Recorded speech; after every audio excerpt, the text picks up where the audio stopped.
नमस्कार मित्रांनो, मी प्राध्यापक श्रीकांत मुजमुले टीचर्स एक्झाम कट्टा चॅनलवर तुमचं स्वागत आहे. आपण जे वारंवार नियमासंदर्भामध्ये विद्यार्थी जे विचारत आहेत, की सर हे असं कसं, या संदर्भात असं झालं तर कसं, किंवा मग विविध त्यांच्या मनात ज्या शंका कुशंका आहेत, त्या संदर्भाने हा व्हिडिओ आहे. लक्षात असू द्या, की 2017 किंवा 2022ची टेट आणि 2025ची टेट यामध्ये पवित्र पोर्टलमध्ये खूप बदल असणार आहे आणि त्याबाबतची नियमावली अजून जाहीर व्हायची आहे. त्यामुळे बरेच विद्यार्थी ज्यावेळेस फोन करतात किंवा मेल करतात, व्हॉट्सअप करतात, त्यावेळेस विद्यार्थ्यांना जी उत्तर देत असतो त्याच संदर्भाने पुन्हा पुन्हा सांगतोय, की आपल्याला पुन्हा पुन्हा स्पष्टीकरण देण्याची गरज पडणार नाही, की यावेळेस एक बिंदू एक पद आहे, लिमिटेड प्रिफरन्स आहेत. मग अशा परिस्थितीमध्ये या अगोदर भरतीमध्ये जे नियम होते ते नियम जसेच्या तसे लागू असणं असं होऊ शकणार नाही. निश्चितच यावेळेस पुन्हा अजून एक आहे, की पाठीमागचा अनुभवसुद्धा ग्राह्य धरला जाणार आहे विद्यार्थ्यांचा. त्यामुळे ते सुद्धा काय करणार आहेत, मोठ्या प्रमाणात आपली जागा बदलण्याचा प्रयत्न करणार आहेत. मग अशा वेळेस भरती प्रक्रिया एकदा सुरू होण्याच्या जाहिरातीच्या टप्प्यात आल्यानंतर किंवा जाहिराती ज्यावेळेस पोर्टलवर येतील त्यावेळेस तुम्हाला या संदर्भातील डिटेल सूचना तुम्हाला पोर्टलवर किंवा MSCEच्या वेबसाईटवर पाहायला भेटणार आहे. नव्हे ते आवश्यकच आहे, कारण विद्यार्थी सध्या संभ्रमात आहेत.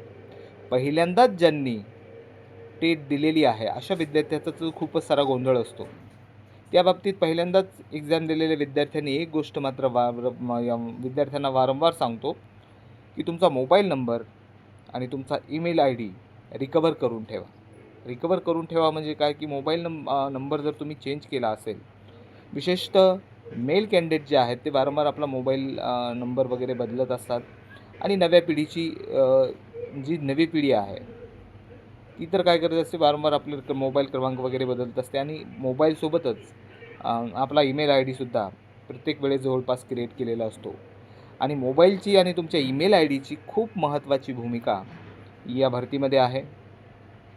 2022ला तुमच्या लॉग इन करण्यासाठी तुम्ही जो पासवर्ड सेट केलेला असेल, तो पासवर्ड ज्यावेळेस तुम्ही 2-4 महिन्यानंतर पुन्हा कधी भरती प्रक्रियेसंदर्भात लॉग इन करावा लागत असेल, त्यावेळी तो पासवर्ड काम करत नसे आणि त्यासाठी फॉरगेट पासवर्ड हा ऑप्शन वापरावा लागत असे आणि त्यासाठी तुमचा मोबाईल क्रमांक खूप महत्त्वाचा होता. खूप अडचणी आल्यानंतर शासनाने विद्यार्थ्यांना उशिरा का होईना पण पुन्हा मोबाईल लिंक करण्याची सुविधा दिली. यावेळेसही सुरुवातीला रजिस्ट्रेशनच्या वेळेस हे बहुतेक हजारो विद्यार्थ्यांच्या बाबतीमध्ये घडलेलं आहे. असं पुन्हा घडणार नाही याची काळजी घ्या. आणि तुम्ही जे क्वेश्चन्स नियमावलीच्या संदर्भात प्रश्न विचारता आहात, आज जरी त्याला काही वेगळं उत्तर दिलं जुन्या नियमाप्रमाणे, तरीसुद्धा नियमावली ही बदलणार आहे. मी शेकडो विद्यार्थी जे फोन करतात, मेसेज करतात, व्हॉट्सअप करतात किंवा कॉल करतात, या विद्यार्थ्यांना वारंवार या गोष्टी पुन्हा पुन्हा सांगत असतो, की आज आपण काही गोष्टी बोलत आहोत पण काही नियमामध्ये बदल येण्याची शक्यता आहे.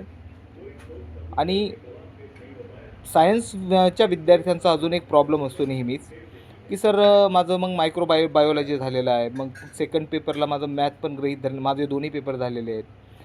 CTET दोन्ही बोथ पेपरमध्ये DAD आहे, BAD आहे. मग आता माझा विषय जो आहे तो फक्त मला मॅथच म्हणतायत. मग मॅथमध्येच भरायला जमेल का? मी 6 ते 8साठी पात्र नाही का CTET नसल्यामुळे? किंवा मग माझा विषय ग्रॅज्युएशन लेवलला तो नसल्यामुळे. आता ह्या ज्या अडचणी आहेत या संदर्भात सुद्धा परिपत्रक वेबसाईटवर येणं अपेक्षित आहे आणि त्या संदर्भात शालेय शिक्षण विभाग डिटेल आपल्याला पत्र देईलच किंवा त्यामध्ये नियमांची उजळणी परत एकदा केली जाईल अशी आशा आहे. चॅनलला जर पहिल्यांदाच भेट देत असाल तर सबस्क्राईब करून घ्या आणि परत लक्षात ठेवा, की तुमच्या टेट 3साठी भरतीची नियमावली अजून यायची आहे आणि ती आल्यानंतर आपण त्यावर डिटेल व्हिडिओ देणार आहोत. व्हिडिओ आवडला तर लाईक करा आणि नक्कीच शेअर करा. धन्यवाद.